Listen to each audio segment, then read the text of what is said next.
Good morning. It is Friday, May 15th. It seems that spring is finally here. Warm days have arrived, and maybe it'll be 80 degrees in the near future. Well, today we will look at a Psalm of David, Psalm 24. Psalm 24, entitled The King of Glory. The earth is the Lord's and the fullness thereof, the world and those who dwell therein. For he has founded it upon the seas and established it upon the rivers. Who shall ascend the hill of the Lord? Who shall stand in his holy place?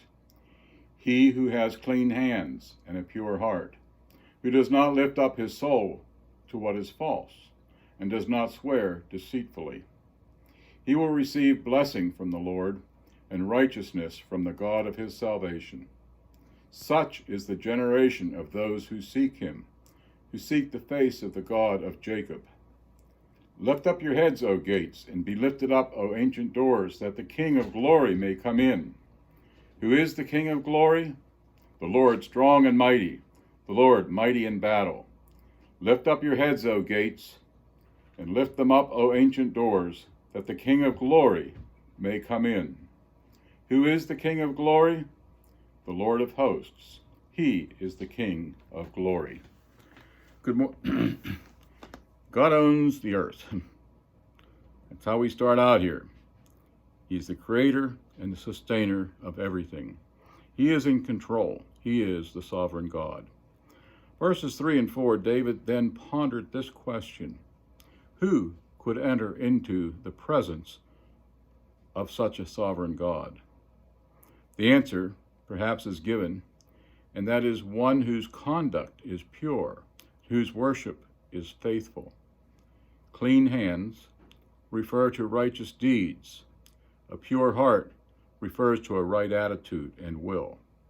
A blessing is promised to those with undivided loyalty to their sovereign God, those who do not worship other things.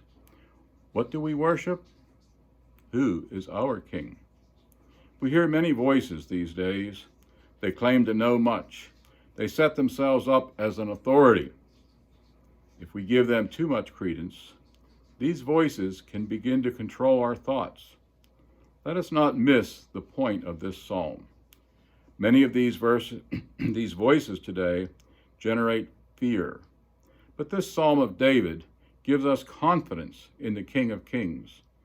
Yes, the last 4 verses remind me of Palm Sunday, where the crowds welcomed Jesus as the King, but they only wanted him to set them free from the bondage of Rome. When push came to shove, they would not recognize him as the King of glory, the Lord of hosts. They were short-sighted and did not see Jesus as the Messiah. David knew, when he wrote these verses, what the Lord had done for Israel. He had given them victory time and time again.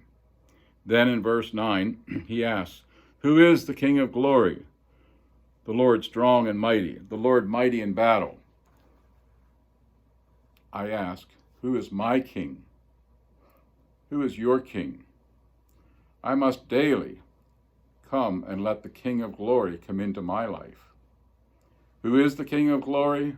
The Lord of hosts. He is the King of glory. May we recognize him as such today. Please continue to pray for our church body.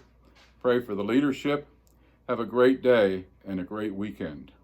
Join us on YouTube service this Sunday morning, as well as 7:30 a.m. Sunday morning on Word FM.